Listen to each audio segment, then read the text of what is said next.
1 डिसेंबर जागतिक एड्स जनजागृती दिवस आहे. संपूर्ण विश्वामध्ये आज कलियुगामध्ये आपण पाहतोय की अनेक रोग आहेत. त्याच्यामध्ये ॲक्वायर्ड इम्युनो डिफिशियन्सी सिंड्रोम नावाचा हा आजार, ज्याच्यामध्ये रोगप्रतिकारक शक्ती कमी होते, जो बाबा सांगतात की विषयविकारातून है ना असा जन्माला येणारा असा हा आजार. परंतु कशामुळे होतो आणि कशामुळे होत नाही एवढं जरी लक्षात ठेवलं तरी आपण त्याच्यापासून सुरक्षित राहू शकतो.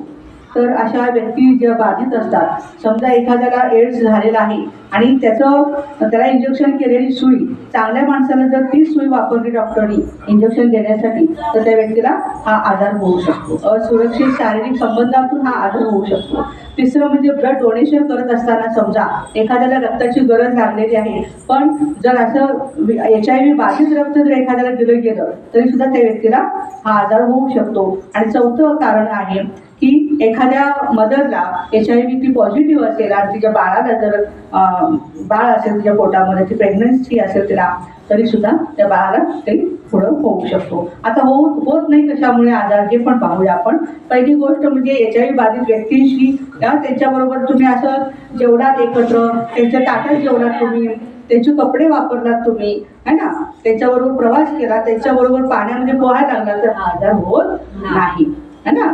तर ह्या गोष्टी आपण लक्षात ठेवल्या पाहिजेत. मग ह्या आजाराचं हे काय दिसतं, लक्षण काय दिसतात, तर वारंवार येणारा ताप असतो, जुलाब असतो है ना, शरीरामध्ये अनेक ठिकाणी याच्या फुलसी वगैरे येणं, म्हणजे रोगप्रतिकारक शक्ती अशी कमी होत जाते, त्याचं वजन झपाट्याने काय होते, कमी होते आणि अगदी तो बारीक कृश व्हायला लागतो. आणि याच्यावरती आता औषधोपचार पण आहे. मग पूर्वी म्हटलं जायचं की हा आजार बरा होत नाही, परंतु रोगप्रतिकारक शक्ती वाढवण्याच्या दृष्टिकोनातून औषधं पण दिली जातात.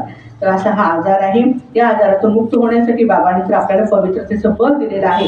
म्हणजे जेवढे तुम्ही पवित्र राहाल तेवढी रोगप्रतिकारक शक्ती तुमची वाढत जाईल आणि हा एड्सच नव्हे, अनेक प्रकारचे जे आजार आहेत ते निघून जातील. आज जवळजवळ 80 ते 85% रोग आहेत ते कसे आहेत, मानसिक आहे. म्हणून मन तुमचं दुर्बळ झालं की आजार सगळे शरीराला लागले म्हणून समजा. ज्याचं मन स्ट्रॉंग आहे तो आजार जरी थोडेफार असतील ना तर त्यातला तो मार्ग काढत पुढे जातो.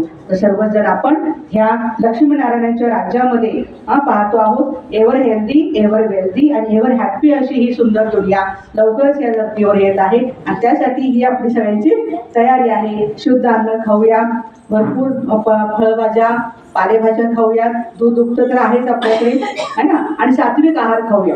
आणि जे अंडी मटण खाणारे लोक आहेत त्यांनी आज काय करायचंय, प्रतिज्ञा करायची आहे की आपल्या लक्ष्मीनारायणाच्या राज्यामध्ये लक्ष्मी कधी खाते का अंडी मटण, नारायण कधी खातात का, अच्छा नारायण कधी तंबाखू खातात का, मिसरी लावतात का, व्यसन करतात का, नाही ना करत.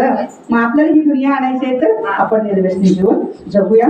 पुन्हा एकदा सर्वांना शुभेच्छा. ओम शांती.